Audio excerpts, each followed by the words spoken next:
بسم اللہ الرحمن الرحیم نحمده ونصلی ونسلم علی رسولہ الکریم اما بعد معزز سامعین کرام السلام علیکم ورحمۃ اللہ وبرکاتہ۔ باب العلم انواریہ ایجوکیشنل سوسائٹی اور جامعہ انواریہ کے زیر اہتمام تصوف کی اہم کتاب ہشت بہشت کا سلسلہ وار درس جاری ہے،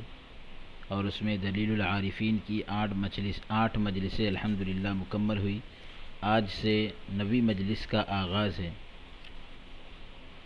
جب پائی بوسی کی دولت نصیب ہوئی، یعنی پیروں کو چومنے کی دولت نصیب ہوئی، تو اس وقت شیخ اوحد کرمانی، شیخ واحد برہان غزنوی، خواجہ سلیمان عبد الرحمن اور چند درویش حاضر خدمت تھے۔ بات سلوک کے بارے میں شروع ہوئی۔ زبان مبارک سے فرمایا کہ مشائخ نے سلوک کے 100 درجے مقرر کیے ہیں، ان میں سے 70واں مرتبہ کشف و کرامت کا ہے۔ پس جو شخص اس 70ویں درجے میں اپنے تئیں ظاہر کر دے، جو شخص اس مقام پر پہنچ کر اپنے تئیں یعنی اپنے نیچے اپنے آپ میں ظاہر کر دے، وہ باقی کے 83 کس طرح حاصل کرے گا؟ سالک کو چاہیے کہ جب تک 100ویں مرتبہ پر نہ پہنچ جائے اپنے تئیں ظاہر نہ کرے، یعنی 17واں درجہ کشف اور کرامت کا ہے، تو 17ویں درجے میں اپنے آپ کو ظاہر کر دے گا تو باقی کے 83 درجے کس طرح حاصل کرے گا، کیونکہ بتلایا گیا کہ سلوک کے 100 درجے ہیں۔ تو سالک کو چاہیے کہ جب تک 100ویں درجے میں یعنی 100 درجے جو ہوتے ہیں تو اس میں آخری درجے پر نہ پہنچ جائے، اپنے تئیں ظاہر نہ کرے۔ پھر فرمایا کہ خواجگان چشت کے خاندان میں بعض نے 15 درجے مقرر کیے ہیں، جن میں 5واں کشف و کرامات کا ہے۔ 15 درجوں میں سے 5واں درجہ کشف اور کرامات کا ہے۔ کشف یعنی جو اندر کے حالوں کی خبر رکھتے ہیں۔ کشف کے حقیقی معنی آتے ہیں کھولنے کے، تو یہ رازوں کو کھولنے والے ہوتے ہیں۔ ہمارے خواجگان فرماتے ہیں کہ جب تک 15ویں درجے تک نہ پہنچ جائیں اپنے تئیں ظاہر نہ کرے، پھر کامل ہوگا۔ پھر نیز فرمایا کہ سلوک کی بابت لکھا ہے، یعنی سلوک کے بارے میں لکھا ہے کہ ایک مرتبہ خواجہ جنید بغدادی رحمۃ اللہ علیہ سے، حضرت جنید بغدادی علیہ الرحمہ سے پوچھا گیا کہ آپ دیدار کیوں نہیں چاہتے؟ اگر چاہو تو ضرور مل جائے۔ فرمایا کہ میں ایک چیز نہیں چاہتا، وہ یہ کہ جو موسیٰ علیہ السلام نے مانگی اور اسے نصیب نہ ہوئی، لیکن رسول خدا صلی اللہ علیہ وآلہ وسلم کو بغیر مانگے ملی، پس بندے کو خواہش سے کیا واسطہ، اگر یعنی چاہت سے کیا واسطہ، کیا لین دین؟ اگر وہ اس کے لائق ہوگا تو خود ہی حجاب اٹھا دیں گے اور تجلی ہو جائے گی، بس کیا ضرورت ہے کہ ہم خواہش کریں؟ یعنی حضرت جنید بغدادی رحمۃ اللہ علیہ دیدار الہی کی طلب نہیں کرتے تھے، تو اگر چاہت کرتے تو ہو سکتا تھا کہ دیدار کرا دیا جاتا۔ تو آپ نے فرمایا کہ میں وہ چیز نہیں چاہتا جو موسیٰ علیہ السلام نے مانگی اور ان کو نہ ملی، اور حضور علیہ الصلاۃ والسلام کو بغیر مانگے ملی۔ تو اب جب چاہت اور مانگنے سے ہم کو کیا لینا دینا؟ اگر لیاقت ہے تو خود ہی پردے اٹھ جائیں گے اور تجلی ہو جائے گی، یعنی دیدار ہو جائے گا، بس کیا ضرورت ہے کہ ہم خواہش کریں؟ یہ اولیاء اللہ کے اپنے اسرار و رموز ہے، ان کی راز و نیاز کی باتیں ہیں۔ بعد ازاں یعنی اس کے بعد عشق کے بارے میں گفتگو شروع ہوئی، تو فرمایا کہ عاشق کا دل محبت کا آتش کدہ ہوتا ہے۔ عاشق کا دل جو ہے محبت کا آتش کدہ ہوتا ہے، محبت کی آگ لگی ہوتی ہے اس میں، جو اس میں جائے اسے جلا دیتا ہے اور ناچیز کر دیتا ہے، یعنی کوئی جو بھی اس میں جاتا ہے اسے اب باقی نہیں رکھتا بلکہ اسے جلا دیتا ہے، کیونکہ عشق کی آگ سے بڑھ کر کوئی آگ تیز نہیں ہے۔ بعد ازاں فرمایا، یعنی اس کے بعد فرمایا کہ ایک مرتبہ خواجہ بایزید بسطامی علیہ الرحمہ مقام قرب میں پہنچے، اللہ کے قرب کے مقام میں پہنچ گئے تو غیب سے آواز آئی کہ اے بایزید، آج تیری درخواست اور ہماری بخشش کا وقت ہے، جو چاہتا ہے مانگ، ہم دیں گے۔ خواجہ صاحب نے حضرت خواجہ بایزید بسطامی رحمۃ اللہ علیہ نے سر بسجود ہو کر عرض کیا، سر کو سجدے میں رکھ کر عرض کیا کہ بندے کو خواہش سے کیا واسطہ، جو کچھ بادشاہ سے عطا ہوگا اسی پر راضی ہے۔ آواز آئی کہ اے بایزید، ہم نے تجھے آخرت دی۔ عرض کی کہ وہ دوستانہ الہی کا قید خانہ ہے، یعنی یہ حضرت بایزید بسطامی رحمۃ اللہ علیہ کو آواز آ رہی ہے کہ اے بایزید، ہم نے تجھے آخرت دی، تو کہنے لگے کہ وہ دوستانہ الہی کا قید خانہ ہے۔ پھر آواز آئی، اے بایزید، بہشت یعنی جنت، دوزخ، عرش، کرسی اور جو ہماری ملکیت ہے سب کچھ تجھے دے دیا۔ عرض کی، کہنے لگے کہ نہیں۔ آواز آئی کہ پھر تیرا کیا مطلب ہے؟ عرض کی، کہنے لگے کہ پروردگار تجھے خود معلوم ہے۔ آواز آئی،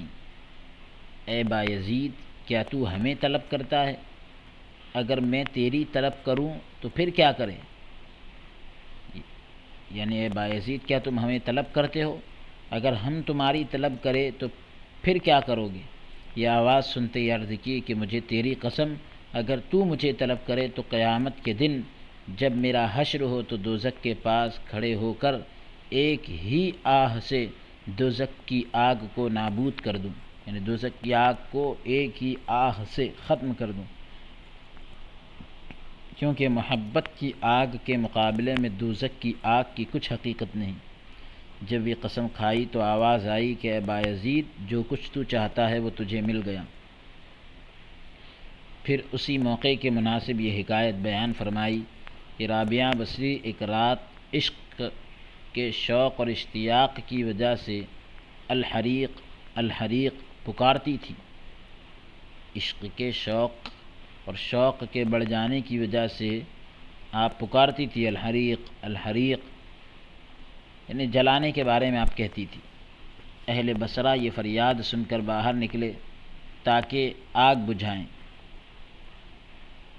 لوگوں نے سنا کہ یہ آگ آگ اس طرح کی آواز لگا رہی ہیں، لوگ سمجھے کہ کہیں آگ لگ گئی ہے، چلو اسے بجھایا جائے۔ تو ان میں سے ایک شخص واصل خدا تھا، یعنی خدا تک پہنچا ہوا تھا، اور اس نے کہا کہ کیسے بے وقوف ہے جو رابعہ کی آگ بجھانے آئے ہیں، اس کے تو سینے میں عشق کی آگ بھڑکی ہوئی ہے، یہ وصال دوست کے سوا نہیں بجھے گی، یعنی جب تک خدا سے نہیں ملے گی جب تک یہ آگ نہیں بجھے گی۔ پھر فرمایا کہ منصور حلاج رحمۃ اللہ علیہ سے پوچھا گیا کہ دوست کے عشق میں کمالیت کس بات کا نام ہے؟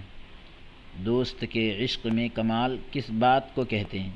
فرمایا کہ جب معشوق سیاست کرنا چاہے اور عاشق کا سر کاٹنا چاہے تو چون و چرا نہ کرے، یعنی چوں چرا نہ کرے، یعنی ایسا کیوں ویسا کیوں کچھ نہ کہے، بلکہ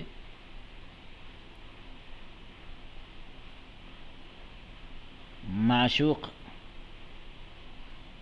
جو کرنا چاہے، عاشق کا اگر سر کاٹنا بھی چاہے تو عاشق کچھ نہ کہے، اور تو اسے کہتے ہیں عشق کا کمال، اور رضائے معشوق میں کمر بستہ رہے، معشوق کی خوشنودی کو حاصل کرنے میں بالکل لگا رہے۔ اور اس کے مشاہدے میں ایسا مستغرق رہے، ایسا ڈوبا رہے کہ اسے بندنے کھلنے کی ذرہ بھر خبر بھی نہ ہو، ایسا ڈوبا رہے اس کے دیدار میں، اس کے مشاہدے میں۔ پھر خواجہ معین الدین عوام اللہ تقواہ نے آپ دیدہ ہو کر یہ شعر پڑھا، یعنی آنکھیں اشکبار ہو گئی، یہ شعر پڑھا: خوب رویاں چو بندہ گیرن، عاشقان پیش شان چنی میرن۔ بعد ازاں یعنی اس کے بعد اسی موقع کے مناسب فرمایا کہ بغداد میں ایک عاشق کو 1000 کوڑے لگائے گئے، نہ تو اس نے ہاتھ اٹھایا اور نہ اس کے پاؤں نے لغزش کھائی۔ ایک واصل نے اس سے پوچھا، یعنی خدا سے جو ملا ہوا تھا، اس سے پوچھا کہ کیا حالت ہے؟ کیا میرا معشوق میرے سامنے تھا؟ اس کے مشاہدے کی قوت سے مجھے ذرا تکلیف نہیں ہوئی، بلکہ خبر بھی نہیں ہوئی۔ امام محمد غزالی رحمۃ اللہ علیہ فرماتے ہیں کہ ایک مرتبہ بغداد میں کسی عیار کے ہاتھ پاؤں کاٹے گئے، کسی عیار کے مکار کے ہاتھ پاؤں کاٹے گئے تو وہ ہنستا تھا۔ ایک نے اس سے ہنسی کا سبب پوچھا، بھئی ہنستے کیوں ہوں؟ کہا کہ میرا محبوب آنکھوں کے سامنے ہے، اس کی قوت مشاہدہ کے باعث مجھے اس کی درد کی خبر ہی نہیں، یعنی میں اس کو آنکھوں کے سامنے دیکھ رہا ہوں، وہ میری آنکھوں کے سامنے موجود ہے، تو اس کی طاقت کی وجہ سے مجھے درد کی خبر نہیں۔ میں ایسا مستغرق تھا، ایسا ڈوبا ہوا تھا کہ مجھے ہاتھ پاؤں کٹنے کی خبر ہی نہیں۔ خواجہ صاحب نے آپ دیدہ ہو کر پھر فارسی کا یہ شعر پڑھا: اوں برسر قتل و من درد حیرانم۔ بعد ازاں اہل سلوک اور عارفوں کے احوال کی بابت گفتگو شروع ہوئی، یعنی عارف سلوک والے اور عارفین کے حالتوں کے بارے میں گفتگو شروع ہوئی تو زبان مبارک سے فرمایا کہ ایک مرتبہ خواجہ بایزید بسطامی رحمۃ اللہ علیہ نے مناجات کے وقت یہ الفاظ کہے: کیف السلوک علیک، یعنی تجھ تک کیسے پہنچا جائے، تیری طرف کون سا راستہ جاتا ہے؟ آواز آئی ہے: بایزید طلق نفسک ثلاث وقل هو اللہ، یعنی پہلے اپنے تئی 3 طلاق دے دے، یعنی پہلے خود کو 3 طلاق دے اور پھر ہماری بات کر۔ بعد ازاں یعنی اس کے بعد خواجہ صاحب نے فرمایا کہ جب تک آدمی راہ سلوک میں پہلے دنیا و ما فیہا اور پھر اپنے تئی نہ چھوڑے، یعنی اپنے آپ کو نہ چھوڑے، وہ اہل سلوک میں داخل ہی نہیں ہو سکتا، اور نہ میں ان کا ہوتا ہوں۔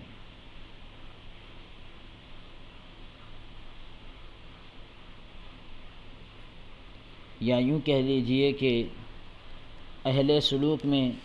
جب تک کہ آدمی داخل نہیں ہوتا کہ راہ سلوک میں دنیا و ما فیہا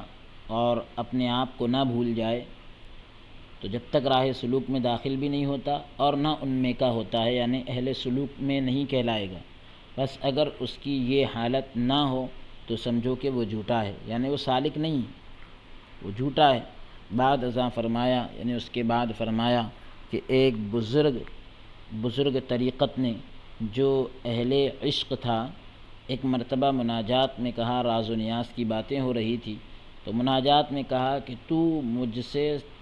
تو مجھ سے 70 سال کا حساب پوچھے گا، لیکن میں تو 70,000 سال کا پوچھوں گا،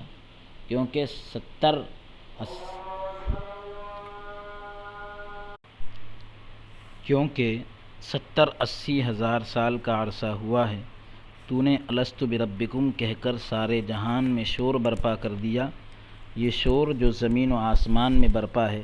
سب الستو کے شوق کی وجہ ہے۔ یعنی جیسے ہی اس بزرگ نے یہ بات کہی تو آواز آئی کہ جواب سن، تیری آرزو تجھے مل جائے گی، یعنی میں تیرے وجود کو ذرہ ذرہ کر کے ہر ذرے کو دیدار دکھاؤں گا، یعنی دیدار ہر ذرے کو اللہ رب العزت کرائے گا اور کہے گا اور کہوں گا یہ ہیں تیرے 70,000 سال اور باقی الگ رکھ دوں گا۔ پھر اسی موقع کے مناسب فرمایا کہ عارف ہر روز یہی بات کہا کرتا ہے، جو اللہ رب العزت کی ذات کی معرفت حاصل کرتا ہے تو وہ یہی بات ہر دن کہتا ہے کہ ہر ایک شخص کسی چیز کی طرف مائل ہوتا ہے، جھکتا ہے،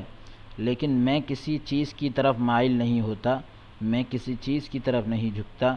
بس ایک مرتبہ بھی میں نے فدا نہ کیا، خواہ ساتوں زمینیں چاہے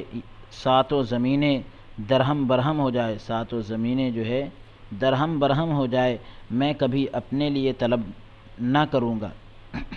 اپنے لیے کچھ نہیں مانگوں گا۔ پھر غلبات شوق میں کہا کہ اس نے مجھے دیکھنا چاہا لیکن ہم نے اسے دیکھنا نہ چاہا، یعنی بندے کو مراد اور خواہش سے کیا کام۔ ایک مرتبہ ایک بزرگ نے بیان کیا کہ ہم نے سہل سے منہ پھیر لیا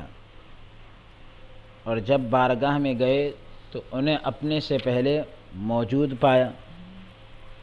ہم نے جو ہے سہل سے منہ پھیر لیا اور جب بارگاہ میں گئے تو انہیں موجود پایا، جو کچھ ہم پہلے سے موجود پایا، جو کچھ ہم چاہتے تھے۔ اللہ تعالیٰ نے عنایت کاملہ سے پہلے ہی ہمیں پہنچا دیا۔ پھر اسی موقع کے مناسب فرمایا کہ ایک بزرگ یہ فرماتے تھے کہ جب سانپ کی طرح کیچلی سے نکلا اور نگاہ کی، یعنی سانپ جیسے کیچلی سے نکلتا ہے تو ایسے ہی جب سانپ کی طرح میں کیچلی سے نکلا اور نگاہ کی، نظر کی، تو عاشق معشوق دونوں کو ایک ہی پایا، یعنی عالم توحید میں ایک ہی ہے، اسی واسطے تو نے ایک ہی دیکھا۔ بعد ازاں یعنی اس کے بعد فرمایا کہ جب عارف کا حال کامل ہو جاتا ہے، پورا ہو جاتا ہے، مکمل ہو جاتا ہے تو لاکھوں مقام سے باہر نکلتا ہے اور اپنا کام ترقی پر دیکھتا ہے، اگر اس مقام سے نہ نکلے تو اسی مقام میں حیران رہ جاتا ہے، یعنی ابھی کفارے پر ہے، اسے راہ ہی معلوم نہیں، اس واسطے زیادہ تر ضائع ہی رہتا ہے، بیکار ہی رہتا ہے۔ پھر فرمایا کہ خواجہ بایزید بسطامی علیہ الرحمہ فرماتے ہیں کہ 30 سال سے حق میں تھا، صحیح راستے میں تھا، اب میں نے اپنا آئینہ دے دیا، یعنی جو کچھ میں نے دیکھا تھا وہ نہ رہا، اور شرکت وغیرہ اور تکبر اور خودی بالکل اڑ گئی، یعنی خودی اور تکبر اور شرکت وغیرہ جتنی ساری چیزیں تھیں بالکل ختم ہو گئی، لیکن چونکہ میں نہیں رہا ہوں اس لیے حق تعالیٰ ہی اپنا آئینہ ہے، اور جو کچھ میں کہتا ہوں وہ اپنا آئینہ ہے، یعنی حق تعالیٰ میری زبان سے کہتا ہے اور میرا بیچ میں دخل نہیں۔ یعنی اس سے قبل آپ نے شاید سنا ہوگا، بعض احادیث مبارکہ میں بھی اس کی وضاحت ملتی ہے کہ جب بندہ اللہ کا قرب حاصل کر لیتا ہے تو اللہ رب العالمین خود فرماتا ہے کہ میں اس کا وہ کان ہو جاتا ہوں جس سے وہ سنتا ہے، میں اس کی وہ زبان ہو جاتا ہوں جس سے وہ بولتا ہے۔ تو یہ خود کہہ رہے ہیں کہ حق تعالیٰ میری زبان سے کہتا ہے۔ بعد ازاں فرمایا حضرت بایزید بسطامی رحمۃ اللہ علیہ کی یہ قول کو نقل کرنے کے بعد فرماتے ہیں خواجہ غریب نواز رحمۃ اللہ علیہ کہ حضرت بایزید بسطامی علیہ الرحمہ فرماتے ہیں کہ میں اس درگاہ میں کئی سال مجاور رہا، یعنی اس بارگاہ میں کئی سال میں چمٹا رہا، آخر سوائے حسرت کے کچھ نصیب نہیں ہوا۔ تو جب میں بارگاہ میں آیا تو کوئی تکلیف نہ تھی، اہل دنیا میں اور اہل آخرت میں مشغول تھے، سب لگے ہوئے تھے، دنیا والے دنیا میں اور آخرت والے آخرت میں لگے ہوئے تھے، مدعی جو ہے دعوے میں اور اہل تقوی میں، بعض کھانے پینے میں، بعض سماع اور رقص میں مشغول تھے، یعنی کچھ جو ہے کھانے پینے میں مشغول ہے، کچھ سماع کی محفلوں میں اور رقص کی محفلوں میں مشغول ہے، اور بعض جو ہے بادشاہ کے پاس تھے جو دریائے عجز میں غرق تھے، بے بسی کے سمندر میں دریا میں ڈوبے ہوئے تھے۔ بعد ازاں یعنی اس کے بعد یہ حکایت بیان فرمائی، مدت کا ذکر ہے کہ میں خانہ کعبہ کے گرد، یعنی خانہ کعبہ کے پاس، ایک لمبے زمانے کی بات ہے کہ میں خانہ کعبہ کے پاس پھرتا تھا، اب خانہ کعبہ میرے گرد پھرتا ہے، میرے آس پاس پھرتا ہے۔ پھر فرمایا کہ جب میں خدا رسیدہ ہوا تو ایک رات عشق میں اپنے دل کو طلب کر رہا تھا، صبح کے وقت، یعنی جب میں خدا تک پہنچا تو ایک رات عشق میں اپنے دل کو طلب کر رہا تھا، صبح کے وقت آواز آئی کہ بایزید کیا تو ہمارے سوا اور کچھ طلب کرتا ہے؟ تجھے دل سے کیا سروکار؟ بعد ازاں، یعنی اس کے بعد اسی موقع پر فرمایا کہ عارف وہ شخص ہے کہ خواہ کہیں ہو، چاہے وہ کہیں بھی ہو، اور خواہ کچھ طلب کرے، یعنی چاہے کچھ طلب کرے، کچھ بھی مانگے، اسی کے پاس آئے، جس سے بات کہے جواب اسی سے سنے۔ اس راہ میں وہ عارف نہیں جو اللہ تعالیٰ کے سوا، اللہ تعالیٰ کے علاوہ کسی اور چیز کے در پہ ہو۔ بعد ازاں فرمایا، یعنی اس کے بعد فرمایا کہ عارفوں کا درجہ اس قسم کا ہوتا ہے کہ جب اس درجے پر پہنچتے ہیں تو دنیا و ما فیہا اپنی انگلیوں میں دیکھتے ہیں، یعنی دنیا اور دنیا میں جو کچھ ہے ان کو اپنی انگلیوں میں نظر آتا ہے۔ چنانچہ بایزید بستامی رحمۃ اللہ علیہ سے پوچھا گیا کہ آپ نے طریقت میں کہاں تک ترقی کی ہے؟ طریقت کے معاملے میں آپ کی ترقی کہاں تک ہے؟ فرمایا یہاں تک کہ جب میں اپنی دونوں انگلیوں کے درمیان نگاہ کرتا ہوں تو اس میں دنیا،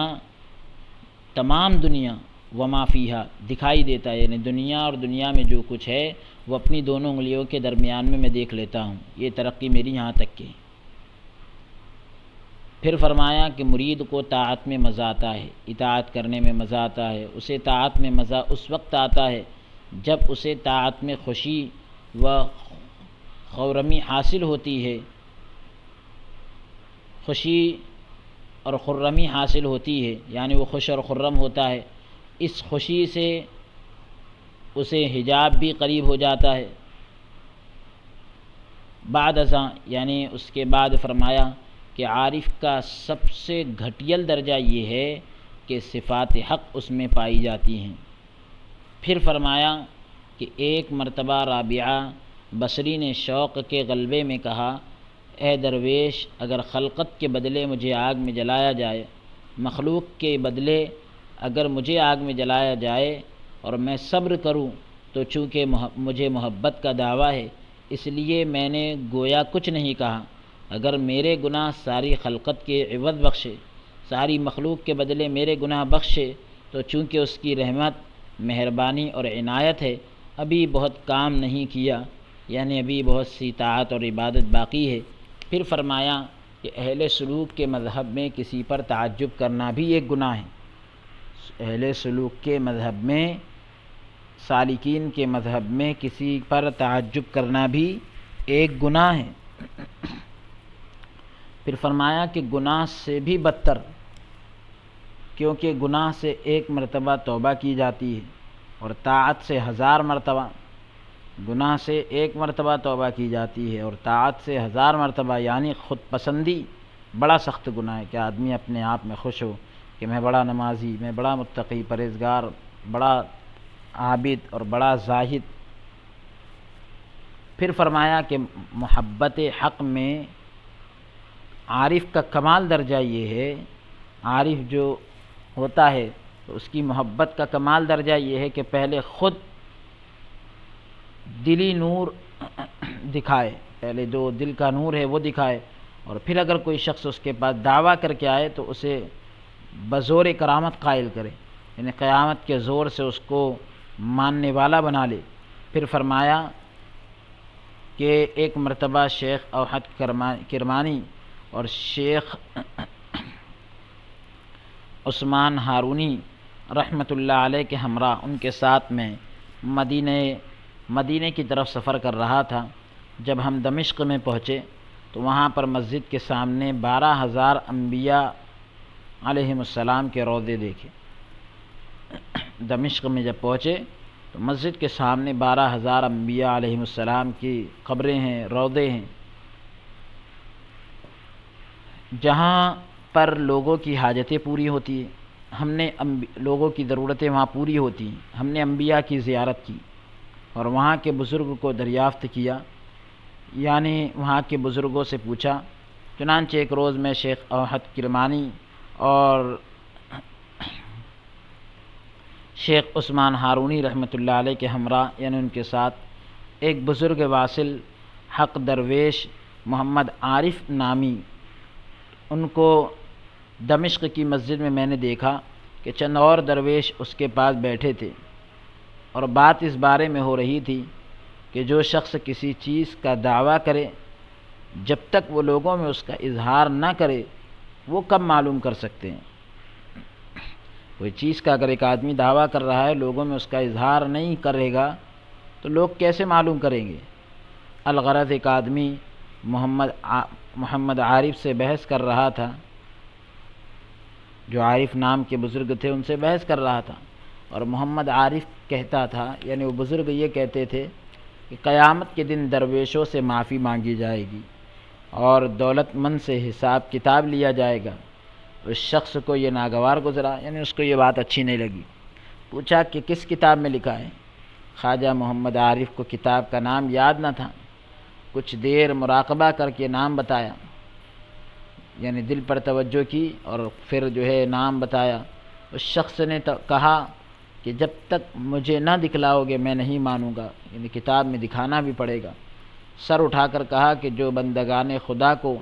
صحیفہ دکھایا ہے اس مرد کے سامنے رکھ، اس مرد کے سامنے رکھ، یعنی خدا کے بندوں کو جو صحیفہ اور جو کتاب ابھی دکھائی گئی اس کے سامنے بھی رکھ دی جائے تاکہ دیکھ لے۔ فرشتوں کو حکم ہوا کہ وہ کتاب جس میں یہ بات لکھی ہوئی ہے اسے دکھائیں۔ اس نے اٹھ کر اقرار کیا، فرشتوں نے جب دکھا دیا تو اس نے اٹھ کر مان لیا اور قدموں میں گر پڑا اور کہا کہ دیکھو یہ ہیں خدا کے مرد ہیں۔ یعنی اگر کوئی نہیں مانتا ہے تو اس کو دلیل کے ذریعے سے منوایا ہے۔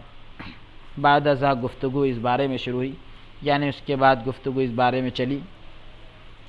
کہ جو شخص اس مجلس میں ہے وہ اپنی کرامت دکھائے۔ یہ سنتے ہی خواجہ عثمان ہارونی رحمۃ اللہ علیہ نے فوراً مصلے کے نیچے ہاتھ ڈالا اور مٹھی بھر اشرفیاں نکال لائے۔ ایک درویش موجود تھا، اسے دے کر فرمایا کہ درویشوں کے لیے حلوہ لے آئے۔ جب یہ کرامت دکھائی تو شیخ اوحد نے پاس پڑی ہوئی لکڑی پر ہاتھ مارا، حکم الہی سے وہ لکڑی سونے کی بن گئی۔ پیچھے رہ گیا میں، یعنی میں پیچھے بچا، میں اپنے پیر کی وجہ سے کوئی بات ظاہر نہیں کر سکتا تھا۔ خواجہ غریب نواز رحمۃ اللہ علیہ فرماتے ہیں میرے پیر تھے تو میں اب کوئی بات ظاہر نہیں کر سکا۔ شیخ عثمان ہارونی رحمۃ اللہ علیہ نے میری طرف مخاطب ہو کر فرمایا، میری طرف متوجہ ہو کر فرمایا کہ تم کیوں نہیں کچھ کہتے؟ وہاں پر ایک بھوکا درویش تھا جو شرم کے مارے سوال نہیں کرتا تھا۔ میں نے گودڑی میں سے جو کی 4 روٹیاں نکال کر اسے دے دی۔ اس درویش اور خواجہ محمد عارف نے فرمایا کہ درویش میں جب تک اتنی قوت نہ ہو اسے درویش نہیں کہہ سکتے۔ پھر فرمایا کہ ایک بزرگ کہا کرتے تھے کہ جب سے میں نے دنیا کو دشمن قرار دیا میں خلقت کے نزدیک نہیں گیا۔ دنیا کو جب سے میں نے اپنا دشمن بنا لیا میں مخلوق کے نزدیک نہیں گیا۔ خدا کو خلقت پر ترجیح دی، خدا کو ساری مخلوق پر ترجیح دی، فوقیت دی، اور مجھ پر محبت نے اس قدر غلبہ کیا کہ میں اپنے وجود کو بھی دشمن سمجھنے لگا، خود اپنے آپ کو بھی دشمن سمجھنے لگا، اپنے وجود کو بھی دشمن سمجھنے لگا، اور زندگی اور موت کو درمیان سے اٹھا لیا۔ صرف حق تعالیٰ کی بقا اور انس کو چاہتا تھا، اللہ رب العالمین کی بقا کو، اور اللہ، یا یوں کہہ لیجئے کہ اللہ رب العزت کی ملاقات کو، لقاء اگر اس کو پڑھا جائے تو لقاء اور انس کو چاہتا تھا۔ تو انس کے معنی آتے ہیں مانوسیت کے، چاہت کے آتے ہیں۔ بعد ازاں فرمایا کہ اس کے بعد فرمایا کہ سلوک کے بارے میں لکھا ہے کہ قیامت کے دن جب خاص قسم کے عاشقوں کو بہشت میں لے جانے کا حکم ہوگا، خاص قسم کے عاشقوں کو جب جنت میں لے جانے کا حکم ہوگا تو وہ کہیں گے ہم بہشت کو کیا کریں، ہم جنت کو کیا کریں؟ بہشت اسے دے جس نے بہشت کے لالچ میں تیری پرستش کی۔ بہشت یعنی جنت تو ان کو دے دے جن لوگوں نے جنت کی لالچ میں تیری پرستش کی، تیری عبادت کی۔ پھر خواجہ صاحب نے فرمایا کہ جب اپنا دیدار کسی شخص کو دیا جائے تو پھر وہ بہشت کو کیا کرے، وہ جنت کو کیا کرے۔ پھر یہ اشارہ فرمایا کہ اگر تم سے ہو سکے تو پہلے بقا حاصل کرو، اگر نہیں کر سکتے تو صلاحیت اور زہد تو ایک ہوا کی طرح ہے جو تم پر چلتی ہے، جو ہوا تم پر چلتی ہے، تو صلاحیت اور زہد بھی اس ہوا کی طرح ہی ہے۔ پھر خواجہ صاحب نے آپ دیدہ ہو کر فرمایا، آنکھوں میں پانی آ گئے، اور فرمایا کہ بہت سے مردوں کو عاجزاً اور عاجزوں کو، بہت سے مردوں کو عاجز اور عاجزوں کو مرد بنا دیا ہے اس راہ میں، یعنی اس راہ میں بہت سے جو مرد ہے تو وہ بے بس ہو گئے، اور بہت سے بے بس جو ہے وہ مرد بن گئے، یعنی طاقتور بن گئے۔ پھر اسی بارے میں فرمایا کہ گناہ تمہیں اتنا نقصان نہیں پہنچا سکتا جتنا مسلمان بھائی کو خوار کرنا اور اس کی بے عزتی کرنا۔ مسلمان بھائی کی بے عزتی کرنا اور اس کو ذلیل کرنا جتنا نقصان تمہیں پہنچائے گا، کوئی گناہ بھی اتنا نقصان نہیں پہنچاتا۔ تو یعنی کتنا بڑا نقصان ہے کسی کو ذلیل کرنا، یا اپنا ہی نقصان کرنا ہے، کیونکہ اسی وجہ سے کہا تو جاتا ہے کہ ایذائے مسلم حرام ہے، کہ مسلمان کو تکلیف دینا حرام ہے، اور اسی طریقے سے راستے سے تکلیف دہ چیز کو ہٹا دینا، راستے سے تکلیف دہ چیز کو ہٹا دینا یہ بھی صدقہ کہا گیا۔ بعد ازاں فرمایا، یعنی اس کے بعد یہ فرمایا کہ ایک درویش از حد بزرگ اور واصل تھا، بہت زیادہ بوڑھے تھے اور خدا سے ملے ہوئے تھے، اور وہ کہا کرتے تھے کہ اہل دنیا کی راہ میں معذور ہے، دنیا والے جو ہے دنیا کے راستے میں معذور ہے، اور اہل آخرت حق کی دوستی کے سرور میں خوش ہے، کہ بھئی خدا کی دوستی کے جو خوشی ہے ان کو، تو اس میں آخرت والے خوش ہیں۔ اور اہل معرفت نور علی نور ہے، ان کے کیا کہنے، یہ ایک بھید ہے، ایک راز ہے جسے اہل سلوک ہی جانتے ہیں۔ اہل معرفت کی عبادت پاس انفاس ہے،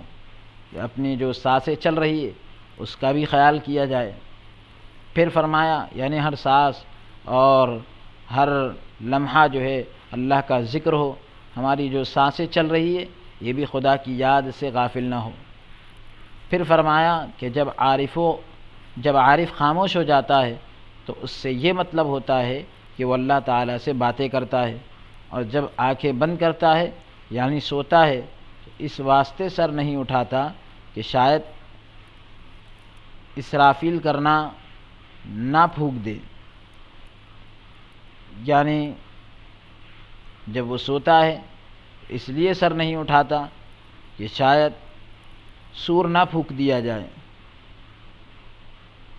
بعد ازاں فرمایا، یعنی اس کے بعد فرمایا کہ خواجہ ذوالنون مصری رحمۃ اللہ علیہ فرمایا کرتے تھے، خواجہ ذوالنون مصری رحمۃ اللہ علیہ فرمایا کرتے تھے کہ حق تعالیٰ کی شناخت کی، حق تعالیٰ کی پہچان کی علامت یہ ہے کہ خاموش رہے اور خلقت سے دور بھاگے۔ اللہ کی اگر پہچان نصیب ہو گئی تو اس کی علامت یہ ہوتی ہے کہ آدمی خاموش رہے، مخلوق سے دور بھاگے۔ پھر اسی موقع کے مناسب فرمایا، اسی موقع کی مناسبت سے فرمایا کہ ایک مرتبہ شاہ شجاع کرمانی سے پوچھا گیا کہ سال سے شناخت حاصل ہوئی، فرمایا جب سے، مطلب پوچھا گیا کہ کتنے سال سے شناخت حاصل ہوئی، کئے سال سے شناخت حاصل ہوئی، یعنی کتنے سال سے شناخت حاصل ہوئی، معرفت حاصل ہوئی، فرمایا جب سے شناخت حاصل ہوئی خلقت سے بھاگنے لگا، بعد ازاں یعنی مخلوق سے بھاگنے لگا، یعنی اس کے بعد پھر فرمایا کہ جس نے خدا کو پہچان لیا اگر وہ خلق سے دور نہ بھاگے، مخلوق سے دور نہ بھاگے تو سمجھ لو کہ اس میں کوئی نعمت نہیں۔ پھر اسی موقع کے مناسب فرمایا، اسی موقع کی مناسبت سے فرمایا کہ عارف وہ شخص ہوتا ہے جو کچھ اس کے اندر ہو، جو کچھ اس کے اندر ہو وہ دل سے نکال دے، تاکہ اپنے دوست کی طرح یگانہ ہو جائے اور اکیلا ہو جائے، پھر اللہ تعالیٰ اس سے کوئی چیز ہٹا نہیں رکھے گا، دور نہیں کرے گا، نہ وہ دونوں جہاں کی پرواہ کرے گا۔ پھر زبان مبارک سے فرمایا کہ عارف کا کمال اس میں ہے کہ اپنے تئیں راہ خدا میں چلائے، یعنی اپنے آپ کو اللہ کی راہ میں چلا دے۔ بعد از آن فرمایا، یعنی اس کے بعد فرمایا کہ اگر قیامت کے دن کوئی چیز بہشت میں پہنچائے گی تو زہد نہ کہ علم، دنیا سے بے رغبتی جو ہے یہ جنت میں لے جائے گی، علم جو ہے جنت میں نہیں لے جائے گا، عمل ہونا چاہیے۔ پھر فرمایا کہ عارف خواہ معرفت کی بابت کتنا ہی بیان کرے، معرفت کے بارے میں چاہے عارف کتنا ہی بیان کرے، اور دوست کی گلی میں پھرے، جب تک معارف یاد نہ کرے، یعنی جو معرفت کی باتیں ہیں یاد نہ کرے، تب تک عارف ہو ہی نہیں سکتا۔ بعد از آن فرمایا، اس کے بعد فرمایا کہ اہل محبت کی فریاد بوجہ شوق اور اشتیاق اس وقت تک رہتی ہے، یعنی شوق اور اشتیاق کی وجہ سے محبت والوں کی فریاد، ان کا سوال اس وقت تک رہتا ہے جب تک کہ وہ دوست سے مل نہ جائے، اس واسطے کہ عاشق اسی وقت واویلا کرتا ہے جب تک معشوق سے اس کا وصال نہ ہو، معشوق سے اس کی جب تک ملاقات نہ ہو تب تک وہ واویلا کرتا ہے، شور مچاتا ہے۔ جب معشوق کو دیکھ لیتا ہے تو گفتگو بیچ سے اڑ جاتی ہے۔ پھر زبان مبارک سے فرمایا کہ ندیوں میں بہتا ہوا پانی شور کرتا ہے، ندیوں میں بہتا ہوا پانی شور کرتا ہے، لیکن جب سمندر میں جا گرتا ہے تو پھر آواز بند ہو جاتی ہے۔ اس طرح جب عاشق کو معشوق کا وصال ہو جاتا ہے، ملاقات ہو جاتی ہے، تو عاشق واویلا نہیں کرتا، یعنی شور نہیں مچاتا۔ بعد از آن فرمایا کہ میں نے شیخ عثمان ہارونی رحمۃ اللہ علیہ کی زبانی سنا ہے کہ اللہ تعالیٰ کے ایسے دوست بھی ہیں کہ اگر دنیا میں وہ ان سے ایک دم حجاب میں رہے، اگر دنیا میں وہ ان سے ایک دم پردے میں رہے تو نابود ہو جائیں، یعنی بالکل ختم ہو جائیں اور عبادت نہ کر سکیں، تو وہ اتنے اللہ کے قریب ہوتے ہیں اور اللہ کے ایسے دوست ہوتے ہیں۔ بعد از آن، یعنی اس کے بعد اسی موقع کے مناسب فرمایا کہ ایک مرتبہ خواجہ عبداللہ حنیف رحمۃ اللہ علیہ بھول کر دنیا کے کام میں مشغول ہوئے، دنیا کے کام میں لگ گئے۔ یاد آیا یہ تو دوست کے خلاف ہے، قسم کھائی کہ جب تک زندہ رہوں گا دنیاوی کام میں مشغول نہیں ہوں گا۔ چنانچہ اس کے بعد 50 سال تک زندہ رہے، لیکن آپ کو کسی دنیاوی کام میں مشغول نہ پایا، دنیاوی کام میں لگا ہوا نہ پایا۔ پھر بایزید بستامی رحمۃ اللہ علیہ کے ولولے عشق کی بابت فرمایا، آپ کے عشق کے ولولے کے بارے میں فرمایا کہ آپ ہر صبح نماز سے فارغ ہو کر ایک پاؤں پر کھڑے ہو کر فریاد کیا کرتے تھے، یہ درخواست کیا کرتے تھے، ایک روز یہ آواز سنی، یوم تبدل الارض، یعنی اس وقت وصال ہوگا جب زمینیں لپیٹ لی جائے گی اور زمینیں پیدا کی جائے گی، یہ زمینیں جو ہے لپیٹ لی جائے گی اور دوسری زمینیں پیدا کی جائے گی۔ پھر اسی موقع کے مناسب فرمایا کہ ایک مرتبہ حضرت خواجہ بایزید بستامی علیہ الرحمہ بستام کے جنگل میں نکلے، عالم شوق اور اشتیاق میں پڑھ کر یہ فریاد کرتے تھے کہ جتنا میں جنگل میں دیکھتا ہوں اسی قدر مجھے دکھائی دیتا ہے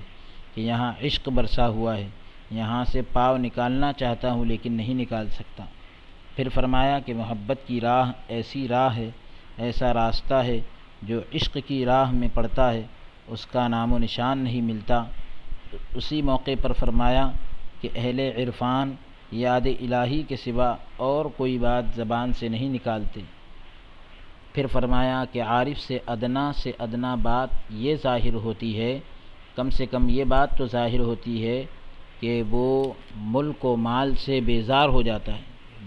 دنیا کے مال سے اور دنیا کی سلطنت سے، ساری چیزوں سے بیزار ہو جاتا ہے۔ پھر آپ دیدہ ہو کر فرمایا کہ حق تو یہ ہے کہ وہ اس کی دوستی میں اگر دونوں جہاں بھی خرچ کرے تو بھی تھوڑا ہے۔ بالکل آنکھیں آپ کی نم ہو گئی اور کہنے لگے کہ اس کی دوستی میں اگر دنیا اور یعنی دونوں جہاں بھی خرچ کر دے تو بھی تھوڑا ہے۔ پھر فرمایا کہ اہل محبت اگرچہ محبت میں مہجور ہیں، یعنی محبت میں اگرچہ کہ ان کو چھوڑ دیا گیا، لیکن کام ایسے لوگوں کا سا کرتے ہیں، کام ایسے لوگوں کی طرح کرتے ہیں جو سوئے ہوئے ہیں، اگر جاگیں تو مطلوب کے طالب ہیں، اگر جاگ جائیں تو اس کے طلبگار ہے جس کی ان کو طلب ہے، اور اپنے دوست کی طلبگاری سے فارغ ہے، مشاہدہ معشوق میں مشغول ہے، مطلب معشوق کے دیدار میں لگے ہوئے ہیں۔ معشوق ایسا ہے جو خود عاشق کو دیکھنے کے لیے بیٹھتا ہے، محبت کی راہ میں مطیع کام سے نکلتے ہیں، محبت کے راستے میں جو اطاعت کرنے والے ہوتے ہیں وہ کام سے نکلتے ہیں۔ پھر فرمایا کہ خواجہ سمنون محب رحمۃ اللہ علیہ فرماتے ہیں کہ جب اولیاء کے دل خود اس بات میں مطیع ہے، لگے ہوئے ہیں، فرمانبردار ہے کہ اس کی معرفت اور محبت کا بوجھ نہیں اٹھا سکیں گے، اس لیے عبادت میں مشغول ہے، بس خاص بوجھ نہیں اٹھا سکتے، کیونکہ مجاہدہ و ریاضت سے ملال ہوتا ہے، غم ہوتا ہے۔ بعد ازاں اس کے بعد فرمایا ملال ہوتا ہے، یوں کہہ لیجیے اکتاہٹ ہوتی ہے۔ بعد ازاں فرمایا اس کے بعد فرمایا کہ عارف وہ شخص ہوتا ہے جو اس بات کی کوشش کرے کہ دم ہاتھ میں لائے، دم وہ ہے جو اللہ تعالیٰ کا ذکر کرے اور اپنی ساری عمر اس ایک دم کے بدلے میں خرچ کرے، اگر ایسے دم کو آسمانوں اور زمینوں میں سالہ سال بھی ڈھونڈے تو بھی نہ پا سکے۔ بعد ازاں فرمایا اس کے بعد فرمانے لگے کہ میں نے اپنے شیخ عثمان ہارونی رحمۃ اللہ علیہ کی زبانی سنا ہے کہ اگر کسی شخص میں 3 خصلتیں پائی جاتی ہے یا 3 خصلتیں پائی جائیں تو سمجھ لو کہ اللہ تعالیٰ اسے دوست رکھتا ہے، سخاوت اور شفقت اور تواضع۔ تو سخاوت جو ہے دریا کی طرح ہو، شفقت آفتاب کی طرح ہو اور تواضع زمین کی طرح ہو۔ تو سخاوت، شفقت، تواضع، سخاوت دریا کی سی، شفقت آفتاب کی سی اور تواضع زمین کی سی، یعنی مثال دے کر بتلایا کہ سخاوت دریا کی طرح ہونا چاہیے، شفقت سورج کی طرح ہونا چاہیے، تواضع زمین کی طرح ہونا چاہیے۔ آپ حضرات جانتے ہیں کہ ہر ایک چیز کیسی ہے، دریا کس طرح بہتا ہے اور آفتاب کیسے روشنی دیتا ہے، تو شفقت بھی ہر ایک کے لیے ہونا چاہیے۔ تواضع زمین کیسی بچھی ہوئی ہے اور اس کے اندر کتنا جھکاؤ ہے، ایسا تواضع ہونا چاہیے۔ بعد ازاں فرمایا اس کے بعد فرمایا کہ حاجی لوگ تو قالب کو لے کر خانہ کعبہ کا طواف کرتے ہیں اور پھر بھی انہیں مشاہدہ حاصل نہیں ہوتا، یہ قلب لے کر وہاں جاتے ہیں، خانہ کعبہ کا طواف کرتے، پھر بھی وہ دیکھ نہیں پاتے جو چیز دیکھنا چاہیے، مگر اہل محبت اور عاشق لوگ دل سے حجاب عظمت کے عرش کا طواف کرتے ہیں، یعنی عظمت کے جو پردے ہیں تو اس کے عرش کا طواف کرتے ہیں، اگر اس کے سوا اور چیز کو دیکھ پاتے ہیں تو فریاد کرتے، کسی اور چیز کو دیکھتے ہیں تو درخواست کرتے ہیں، وہ صرف اسی کے مشاہدے کو پسند کرتے ہیں۔ پھر فرمایا کہ اہل سلوک میں محبت ایک ایسا عالم ہے کہ لاکھوں علماء اس کے سمجھنے کی خواہش کرتے ہیں، لیکن ذرہ بھر بھی سمجھ میں نہیں آتا۔ محبت کا جو عالم ہے، لاکھوں علماء اس کو سمجھنے کی کوشش کرتے ہیں لیکن ذرہ بھر بھی سمجھ میں نہیں آتا۔ اور زہد میں ایسی طاعت ہے، ایسی فرمانبرداری ہے جس کی زاہدوں کو خبر نہیں اور اس سے غافل ہے، زاہدوں کو بھی خبر نہیں۔ وہ ایک بھید ہے، وہ ایک راز ہے جو دونوں جہاں سے باہر ہے اور جسے اہل محبت اور اہل عشق کے سوا کوئی نہیں جانتا، اہل عشق کے علاوہ کوئی نہیں جانتا۔ پھر فرمایا کہ اسے وہی شخص جانتا ہے جو ان دونوں جہانوں میں ثابت ہوتا ہے، جو اسے جانتا ہے وہ ہرگز اسے نہیں دیکھتا۔ اس کے بعد دعویٰ کرنا چھوڑ دیتا ہے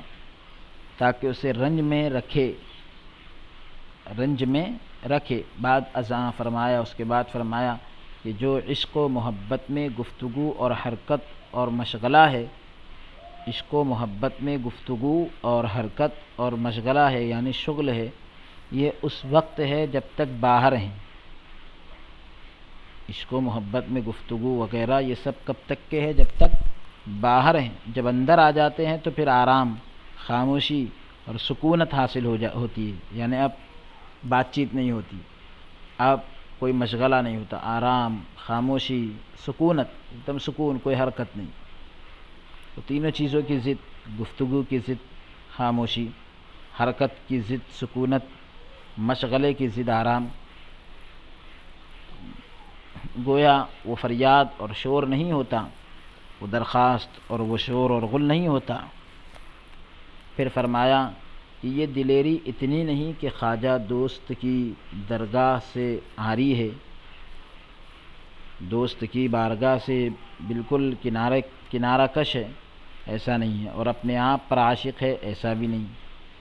جب حضوری حاصل ہوتی ہے تو پھر فریاد و گفتگو نہیں رہتی۔ جب حضوری حاصل ہوتی ہے، یہ حضوری ایک کیفیت ہے،